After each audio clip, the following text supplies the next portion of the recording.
Hey, Randy Joe here, and welcome back to the channel, where on a monthly basis, we have been going through Kate Bush's entire discography, starting with The Kick Inside, her debut album, and carrying on forward. We, of course, did start the series with Hounds of Love as part of the Art Pop April series, and given the immense feedback, I decided to check out the rest of her discography, and, you know, I'm really enjoying her as an artist. I love her music so far. Last album we listened to was, of course, The Dreaming, and going over Hounds of Love, because like I said, we already covered that one first, technically. We're going to go today right into her 1989 record, The Sensual World. Now, The Sensual World was released in 1989. It is 10 tracks, not 11 like it suggests here, because the 11th track, keep in mind, is a bonus track that I read was added as the CD bonus. So we are only going to be covering the 10 tracks here, ending with This Woman's Work, meaning that this record is coming in at about 42 minutes and 10 seconds long. And I don't know what to quite expect on this one.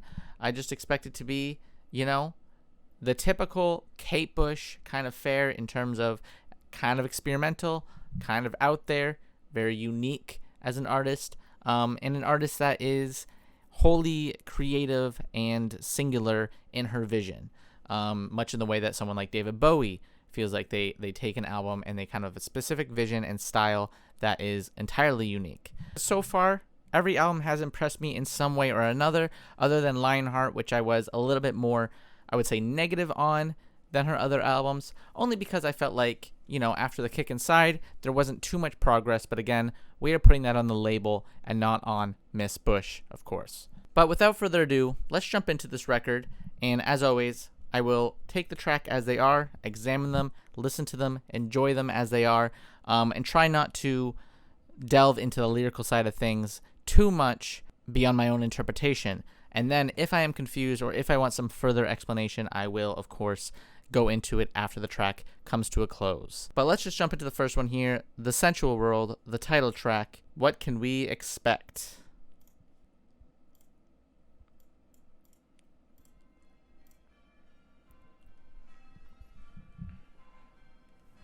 Opening with some chimes.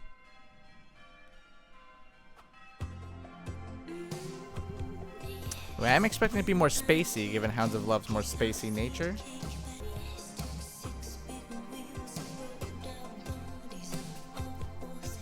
Seems a little sexual, kicking things off, going deep down south.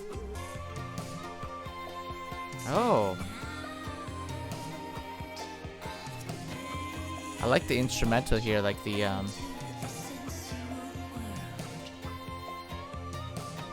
not sure what that instrument is. Kind of like an Eastern influence on it, perhaps? Or like a, not Eastern, I should say European, if anything. Which she's never shied away from, her European roots. Oh, what is that instrument that we're hearing here?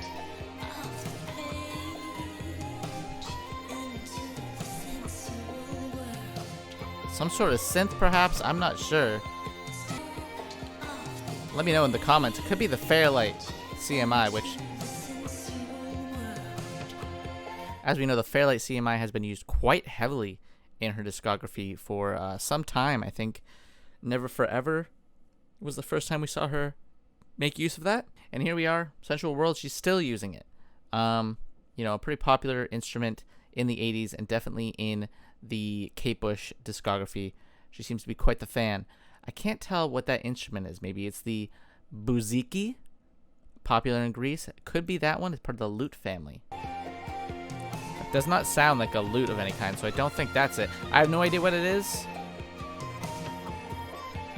I kind of like its floaty nature, though. Arrows of Desire. There is a thick sense of sexual tension in this track.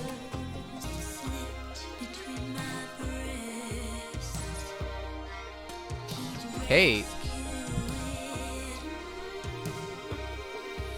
Oh my goodness, Kate, you're getting a little frisky here.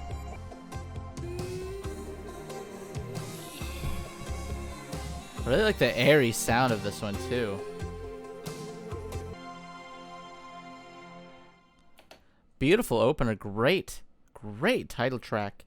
Very, I know this feels a little on the nose, a very sensual track, a very sexual track. It seems like this is a track sharing some sort of passionate embrace with another.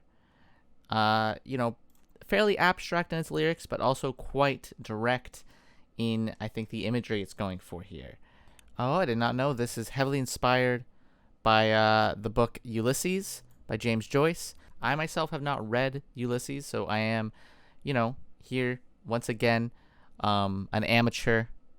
Take what I say with a grain of salt. However, she has adapted work, of course, in her music. As I've pointed out, I think she's really literate in her music, and I think that even as a musician, when she's not taking inspiration directly from a book or some other source, she does write in a way that feels very literate. She feels like an author in music form, which again, I love about her music. Very interesting concept, as it seems like this is the character stepping out of the book of Ulysses into the real world.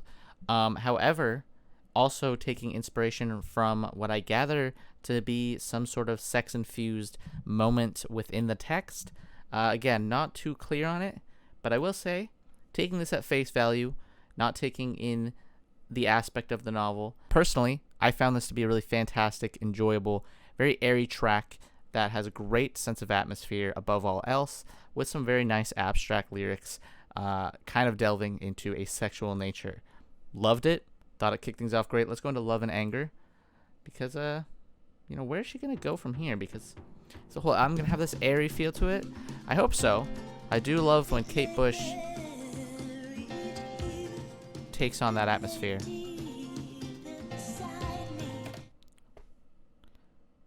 It lay deep inside me. It's so deep, I don't think that I can speak about it. Bush, I don't know if I can speak about it. This video will get taken down if we get too explicit here. But I will say, go to horny jail.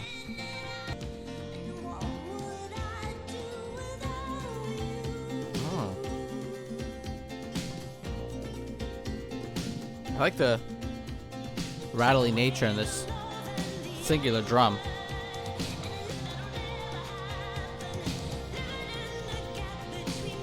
Taking on a very different vocal direction from that opening track.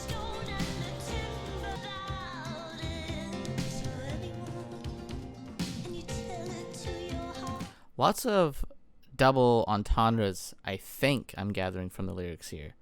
Can't tell your priest. Again, is this delving into his sexual nature?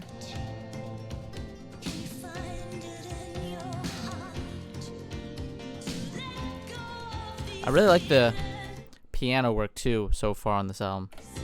I'm a big fan of gentle piano, which Kate has always excelled at. Certainly a more, I want to say, kind of poppy element to this LP so far, which I'm enjoying. Definitely not as weird as The Dreaming, that's for sure.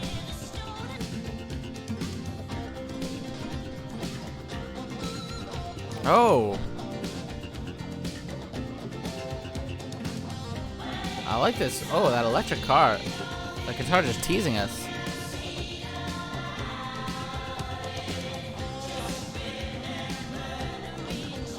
Beautiful, enveloping vocals here.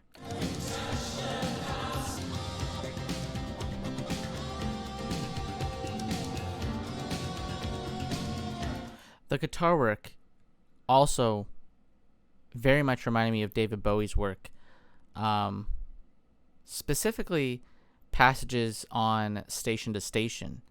Who is our guitarist in question? I was thinking, oh, it's David Gilmour. You know, I was going to say Robert Fripp of King Crimson. However, David Gilmour, I can see it, of Pink Floyd, who obviously we have spoken already about on this series of Kate Bush's.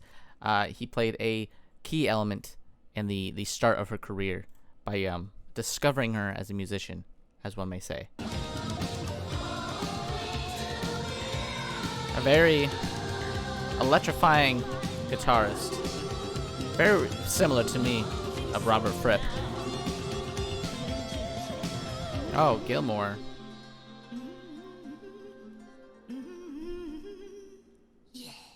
A really large enveloping sound towards that. Eerie. Really enveloping sound towards that back half with those backup vocals and the guitar work. Feels like it just kind of explodes in the second half. Something that I feel like Kate Bush has already mastered at this point in the discography, as we've seen throughout Hounds of Love and even The Dreaming. The careful, calculated build-ups. Love it. Let's go into the next track here, The Fog. I'm expecting with a title like that, this is going to have a more ominous tone, but could be wrong.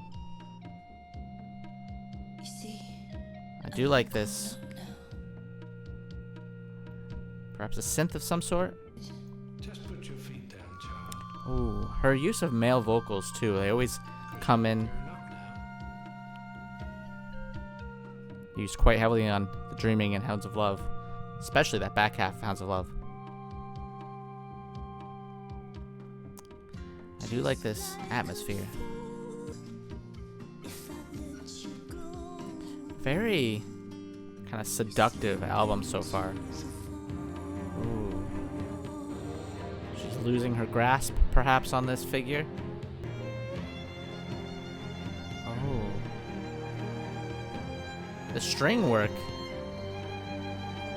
You have these larger building strings up against these higher pitched cinematic strings.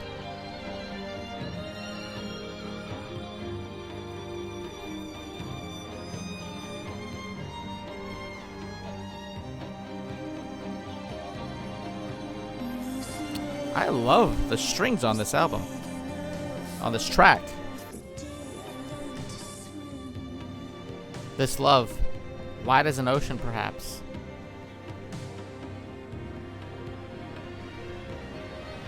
Kind of scary how much power it has over her.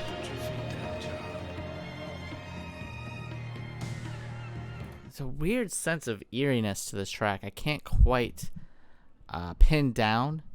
Maybe this relationship is toxic in some capacity or another.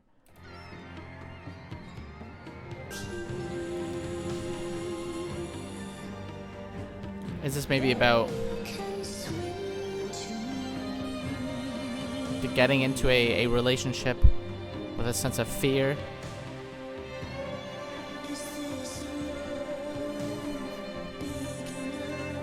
Maybe this protagonist has been hurt by love before. She's taking a sense of carefulness when getting into it. But maybe there's some sort of toxic nature tied into it.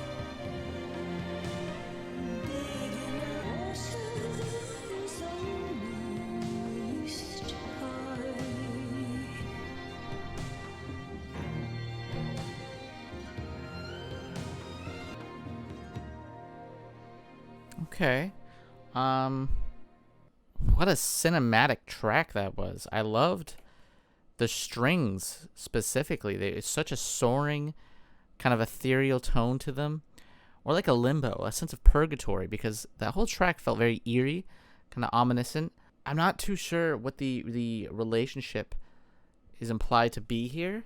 There seems to be a sense of fear that she's delving into. It could be a paranoia of herself. It could be a fear of delving into a relationship too soon, trying to be wary, trying not to get hurt, as many tend to be when they try to go into a relationship. They don't want to be stung based on past experiences. Or there is some sort of, fear because she doesn't quite trust this person. Maybe there's a reason to be. Not too sure. An emotional orchestral ballad containing many similar themes to the Ninth Wave found on Kate's previous albums, which I was connecting to, the drowning nature that I felt like was apparent on that record, and the swimming nature here. Kate's father makes the appearance. He's Robert Bush. I'm not sure what to make of this track, though. I'm not sure what to make of this track at all. Maybe it's not a relationship at all. Maybe I'm overanalyzing. Let's just go into the next one, Reaching Out. But I did like The Fog. Again, taken at face value, pure sonically, brilliant track. Here's Reaching Out. starting off, it's speaking on children. The last one speaking on learning to swim. It could be a pure, more innocent nature to this album. You know, coming to terms with adulthood, perhaps. Again, a sense of carefulness by these characters. Oh. I like those distant chants of hers.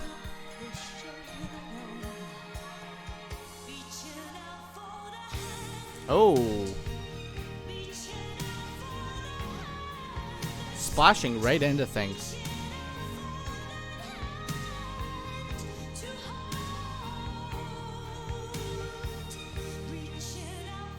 I love those strings.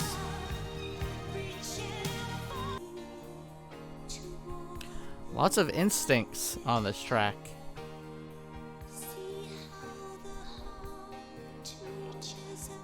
Hounds of Love had a pure element of beauty.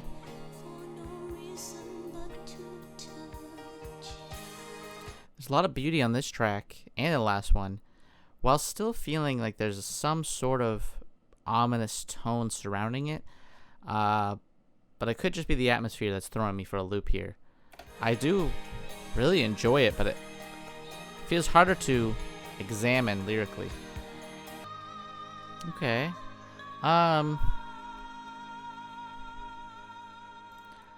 Again, carrying on that childhood innocence theme, perhaps.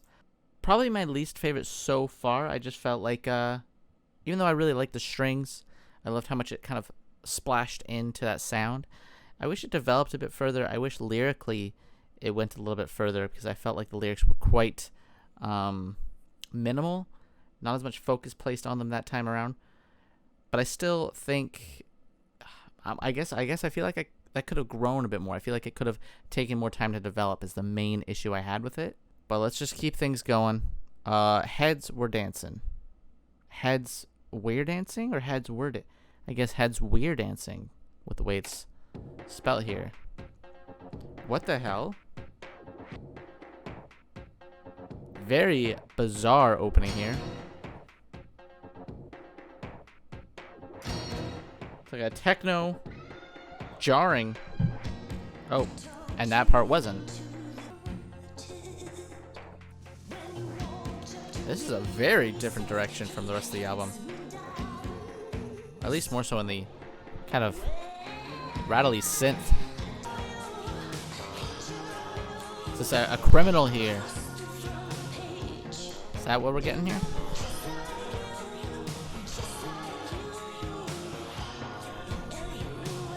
She's been swept away by an evildoer.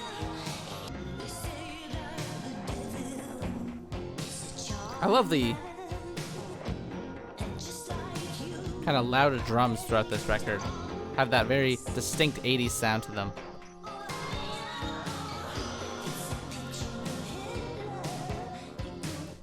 Huh?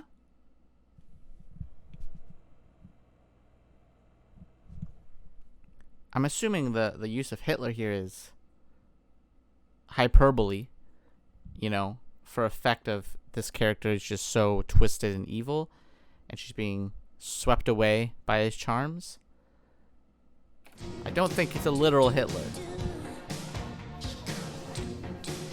I feel like he's a pretty distinct feature, you know, that would give him away. I think dancing with the devil is the concept here. Quite literally in this sense.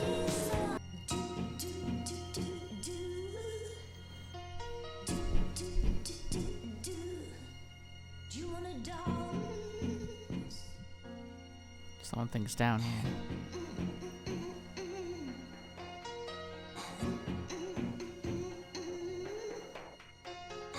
I really like this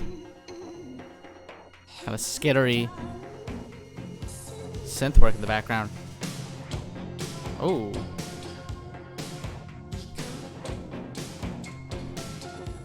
Oh. Kind of manipulating. I'm conflicted on this track. Very conflicted on this track.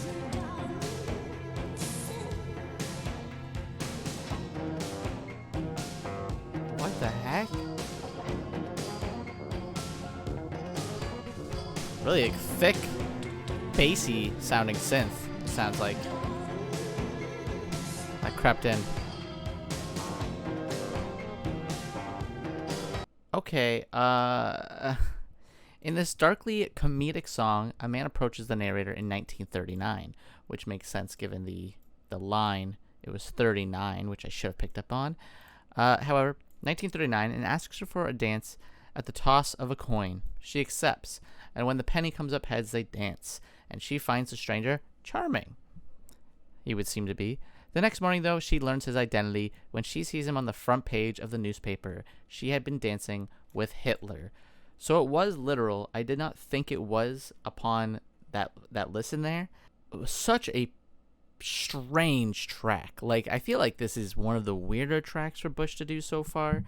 Not that she's never been weird before. Obviously, she's touched on some very taboo topics.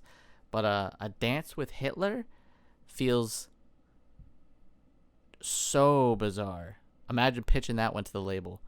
I feel like this one, I am conflicted on this one on whether or not I like it. I think conceptually it's quite humorous, I guess. But it also feels like a novelty in a way when you really think about the theme, the topic of the track. Consider me conflicted on that one. It's just so bizarre and not in the way I typically like her music to be. Kind of reminds me of her track Coffee Homeground off of Lionheart, I believe it was. A track that I didn't particularly love, and I thought its weirdness kind of went out of the realm of enjoyability. And this one is kind of similar, where it's so weird, it's so peculiar, it kind of becomes a novelty track. And I feel like just purely on the musical side of things, it's not that, grand or unique, especially when you compare to some of the other weird tracks that are far more engaging. Let's go into deeper understanding, because I feel like maybe I've been too negative on that one. I want to move on to something that might cheer me up here.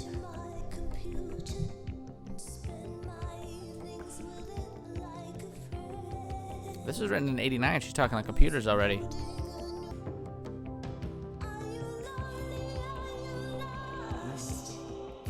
Ooh.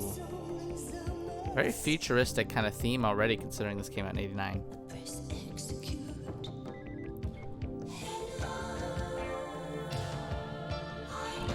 She's falling in love with the computer, I think, on this one, if I'm not mistaken.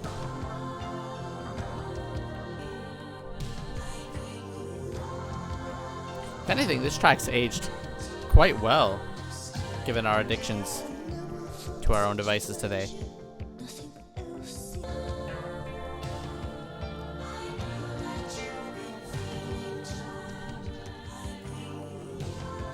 Very airy album overall, though. A great sense of atmosphere that seems to dominate the entire LP so far.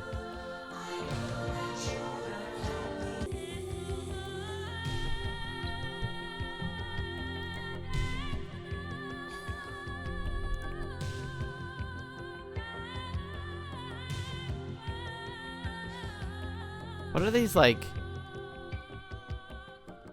Saharan kind of chants and vocals?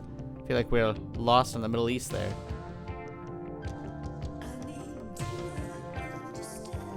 Nice comforting synth kind of lead here.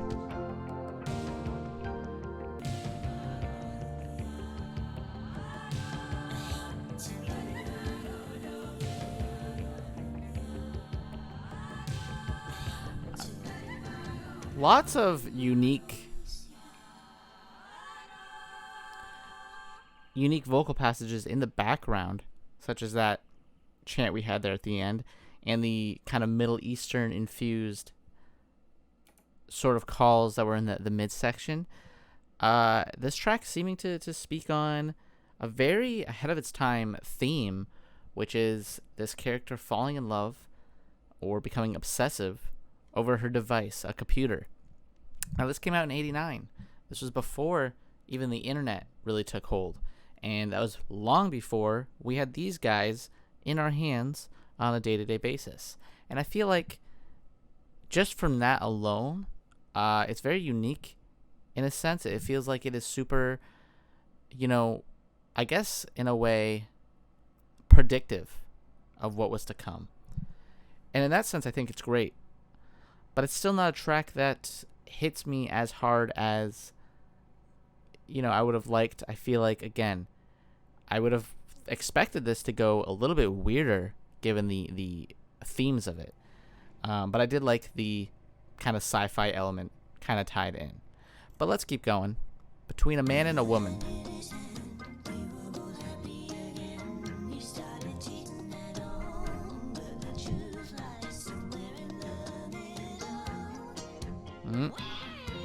Ain't that the truth? Two sides. Neither are completely true.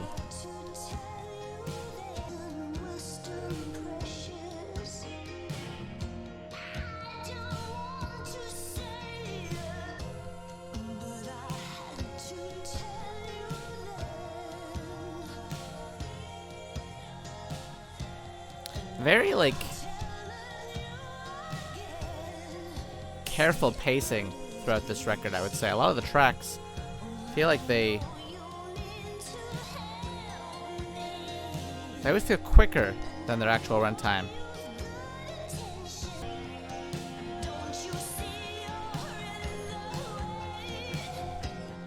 Again, not super like I always expect such a grand story from her. This one seems to be just a man and a woman having a bit of a fight, struggling in their relationship, and there seems to be a third party involved who is, kind of bringing things down, who seems to be putting in their own input, perhaps breaking up this too. And this protagonist, if I'm not, I'm jumping to an assumption here, so again, tread lightly with what I say. I would gather that this third party seems to be messing up this relationship in the way that maybe this person here is attempting to manipulate things, and doesn't want this third party to kind of ruin their plan.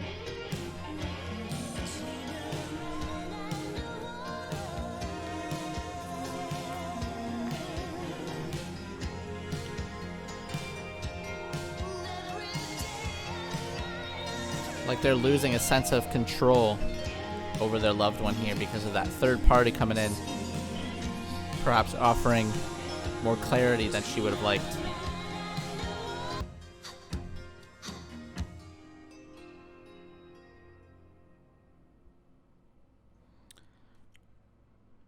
Yeah, again, I still feel like a lot of these tracks don't develop as much as I would like them to, but I did enjoy, again, the very airy nature of it and the guitar work that came in towards the end there. Let's go into Never Be Mine.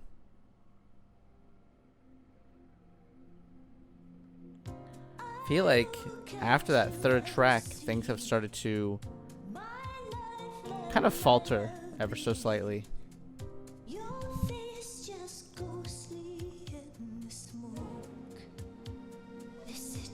Okay.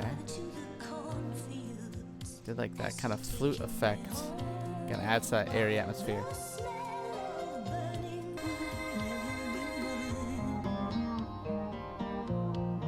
Okay.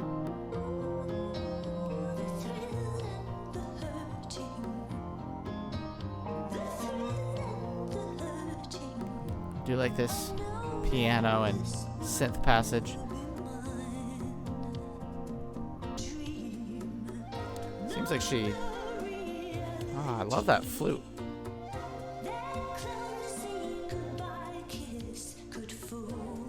Oh.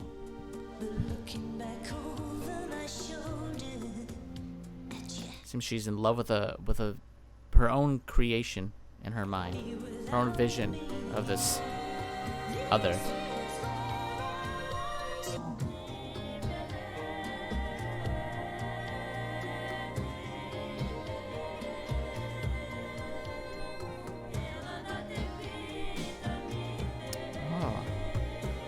I love her use of backup vocals. The way she plays with language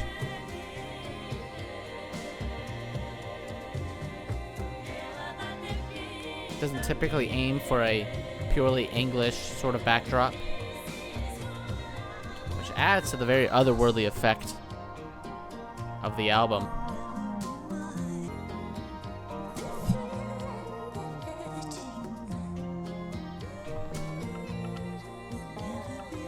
Oh, I love that percussion that keeps coming in there. It's gone. A very beautiful track production-wise. Actually, when I was checking out the lyrics here, this person here shouted out specifically her production and her layering, which I actually found as I listened to the track. Yeah, she has a great sense of layering. I think more so than anything, this album seems to highlight her layering techniques, her very careful sort of consideration of instruments and vocal chants. I really liked, like I said, the way she uses different languages to sort of create this otherworldly atmosphere. If there's one thing this album has going for it, it's a very distinct world, the Sensual World perhaps, going for it. A very almost like eerie, airy kind of like a purgatory. That's how it feels. It feels like we are somewhere in the limbo with the way this album is produced. I actually really like that one. I am going to give it a like. I'll give Deeper Understanding a like as well. Going back, I feel like this album has, maybe I'm expecting too much, and I feel like this album will grow on me with more listens. But let's keep going with Rocket's Tale. I'll save my final thoughts for the whole album as we close out the video.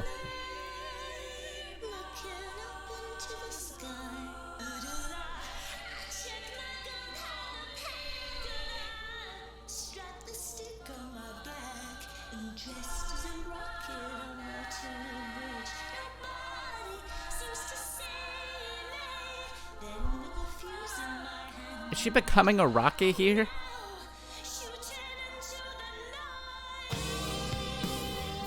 Oh my god, a minute and a half build up there. Very, like, it's just her and the backup vocals for that minute and a half. What an explosion that finally was when it finally dropped, as she is, from what I'm gathering with this instrumental here, she is bursting into the sky as a rocket. She has made herself a rocket here. What a bizarre sense of imagery.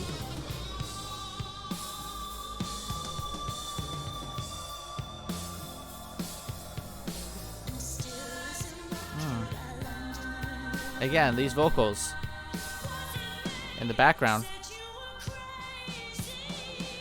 She really belts it out here. Oh.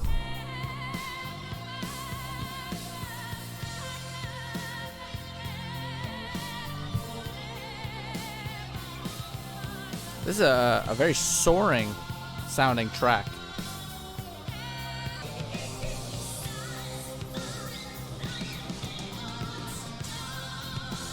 Cloudy suit, lightning boots. What a...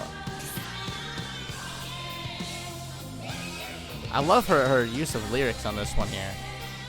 A little silly, but it all works within the image.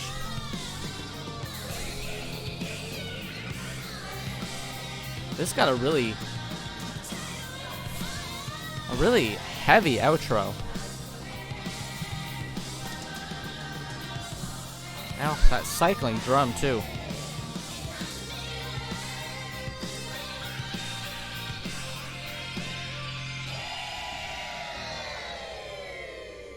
Oh.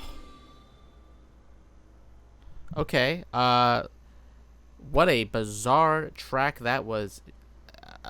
Becoming a literal rocket is what I'm gathering here. Is there some sort of metaphor at hand? Rocket is one of my cats, and he was the inspiration of the subject matter for the song because he's dead cute, and it's very strange subject matter because the song isn't exactly about Rocket. It's kind of inspired by him and for him, but the song, it's about anything.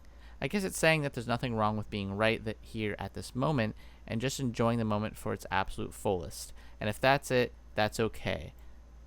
And it's kind of using the idea of a rocket that's so exciting that maybe for 3 seconds and then it's gone. You know, that's it, but so what? It had its 3 seconds of absolutely wonderful. Very interesting concept. I feel like she executes it well enough, because after that minute and a half hits, when she soars into the air as this rocket, that metaphor of pure beauty kind of takes hold, because the second half of the track, it is like an onslaught of sound that never lets up, and you are kind of taken hold by it before it closes out, kind of fizzles out, kind of like the fleeting moment of beauty that she speaks on. Let's go into this woman's work. It's the final track, closing it out. None of the tracks here are particularly that long either. Certainly her most, I feel like, commercial album after maybe Never Forever. I feel like even more commercial than that in a sense.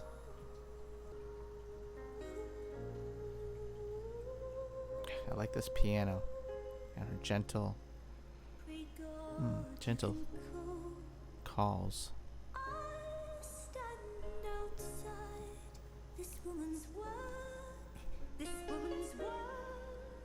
She has a great voice, which I feel like I don't speak on enough, but it's so wavering and gentle yet clean.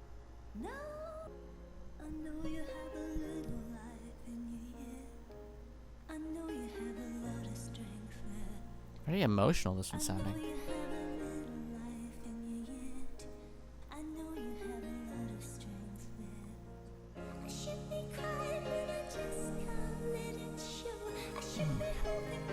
Oh, I like that descending synth.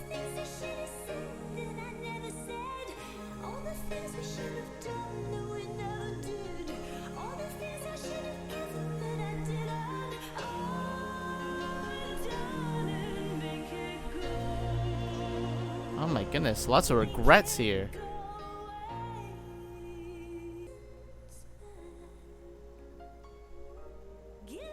This one's so delicate.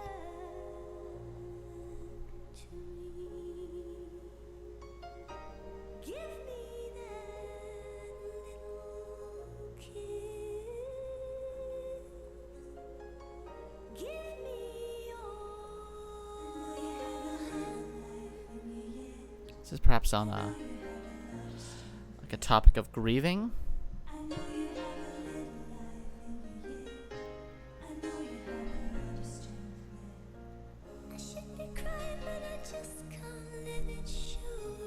Losing a loved one, perhaps. Feels very emotional in her delivery.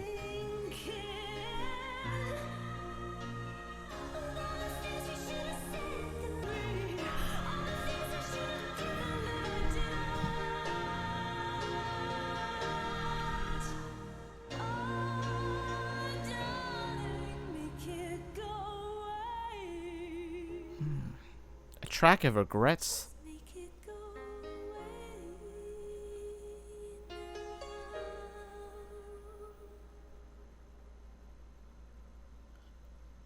I believe a pain of grieving, of loss, and all the regrets that come with it, and wishing that would go away.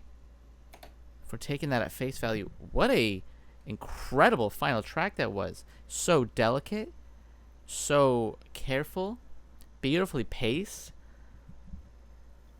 No large drop, no in-your-face cacophony of sound, just very careful layering upon itself, and a beautiful performance from Kate. Easily the best performance on the album, I would say. Just so gorgeous in her vocal deliveries, and so emotive. You can really hear the pain, the sadness in her voice. I believe that's speaking on losing a loved one of some fashion. Oh, it's written for a film. Using the movie She's Having a Baby. This is about being forced to confront an unexpected and frightening crisis during the normal event of a childbirth. As the song plays, we see a montage sequence of flashbacks showing the couple in happier times, intercut with shots of him waiting for the news of Elizabeth and their baby's condition. Bush wrote the song specifically for this sequence, writing from the man's viewpoint and matching the words to the visuals which had already been filmed. Very interesting.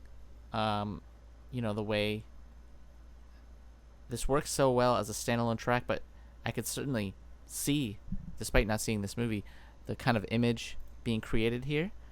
But very emotional, and taking the viewpoint of the man rather than the woman here, which I didn't quite get right away. But all the things that could be differently, trying to prevent, the struggles and turmoil of childbirth, perhaps wanting to turn things back, undo it all, is what I'm gathering from that track. Very emotional, though. I loved the delivery of it. I loved the careful layering of it.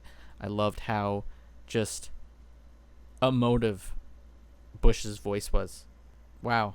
A great closer for the album, because, like I said, Walk Straight Down the Middle is a bonus track. We will not be covering that. We could save that for another video. I might do a Kate Bush video where I cover all the bonus tracks, all the B-sides, everything from her discography that is not on an official studio album. Perhaps I will save that video for after we finish her discography to really delve into things even further. But like I said, today we are just covering the main album, and I think, for the most part, I do enjoy this album quite a bit, even though I do think it is her stepping into a more poppy, commercial element, trying to be a little bit more accessible, because she kind of rids herself of the weirdness that we come to know from her. And Hounds of Love, she obviously shed that a little bit as well, in favor of a more beauty rather than the ugly of the dreaming. Whereas the Sensual World, I think, loses a little bit of its artistic potency of Kate Bush's discography of the dreaming and Hounds of Love. But then again, those albums are so fantastic, so brilliant, that, I don't necessarily expect every album of hers to be just as grand or as epic as those albums. Still, this album in itself was still quite pretty, quite beautiful, great sense of layering and production throughout, a much gentler album, a much more careful album in a sense of at least trying to build itself up quite slowly. These tracks, none of them are right in your face, over your head, other than maybe Heads Were Dancing, which I think was the most bizarre track, probably my least favorite track, due to its themes of this dancing with Hitler being a little bit too novelty for my liking. But still, there are some really great moments on here. Sensual World, Love and Anger, The Fog, I thought was fantastic. I think The Fog might be my favorite on this whole... No, that's not true. This woman's work is my favorite, but I think The Fog, if it wasn't for that final one, is probably my favorite there. But there are some really great tracks otherwise. Deeper Understanding, Super Have Its Time. Rocket's Tale, bizarre, weird, but I loved that minute and a half where it carefully, built itself up. Really strange kind of concept of it. But when you understand the backstory, the concept of the, appreciating the beauty in the moment, you can appreciate the song for what it is. But not too much more to say about this album. I feel like it isn't as unique or as grand of an undertaking as, like I said, Hounds of Love or The Dreaming. And for that, it's harder to dissect. It is harder to fully examine. I just think production-wise and layering-wise, this is where the album shines the best. And her vocals at times, especially on this woman's work. But that does it for today's video. If you like this video, please hit like, subscribe, follow along for more Kate Bush discography listenings. Next, we are going to be covering her next album, which I believe is The Red Shoes. Came out after this one. We will listen to that in about a month's time or so. Maybe sooner if there's demand for it. Maybe later, depending on how things go. But right now we are also doing August Country, as you can see the background and all the cactuses I have all around me here. We are covering country albums this month throughout the month of August. So if you like country music, go ahead and subscribe for that too, and check out that playlist, for I am reacting to country albums as well. As always though, my name is Randy Joe. I appreciate you watching, and I'm signing off.